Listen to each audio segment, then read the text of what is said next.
He walked in wearing a simple t-shirt. No reservation, no entourage.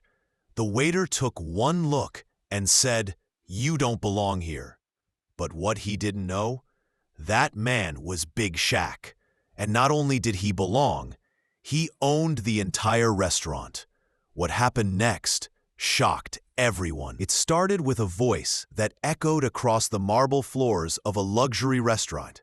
"You can't sit here." Heads turned. A waiter, sharply dressed in black and white, stood with his finger pointed at a massive man in a burgundy t-shirt.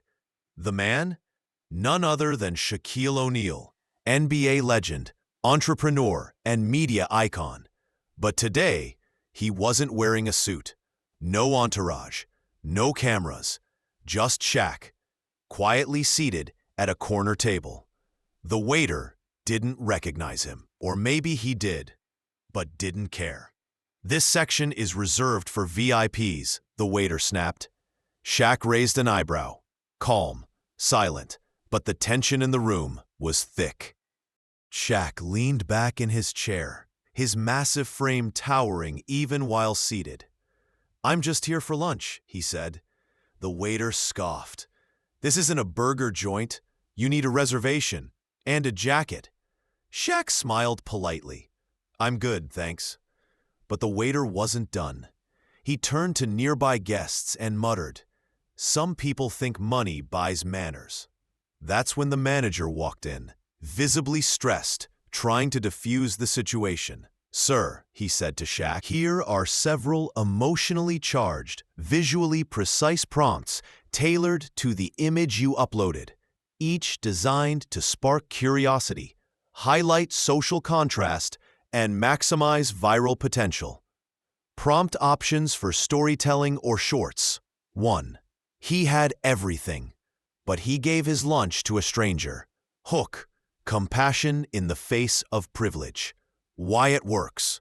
The contrast between wealth and innocence creates emotional tension and surprise. 2. The boy wasn't begging. He was testing humanity. Hook. Reframes the boy's action as a... Shaq didn't yell. He didn't threaten. He simply asked the waiter to sit down. "I was once a kid who couldn't afford lunch," he said. "Now I own restaurants, gyms, businesses, but I never forgot how it felt to be treated like I didn't belong." The waiter listened, stunned. Shaq continued, "You never know who's sitting at your table. Could be a billionaire, could be someone who just needs kindness." The manager apologized profusely. Shaq accepted it with grace. But before leaving, he made one final move. He offered the waiter a chance to stay, with training. Everyone deserves a... Weeks later, the restaurant posted a photo on social media. Shaq and the same waiter, now smiling, standing side. If this story made you think twice about judging others, imagine how many more are out there waiting to be told. So if you believe in second chances, silent heroes, and powerful twists, hit that like button, share this video, and subscribe for more stories that stay with you long after the screen fades. Because here, every voice matters.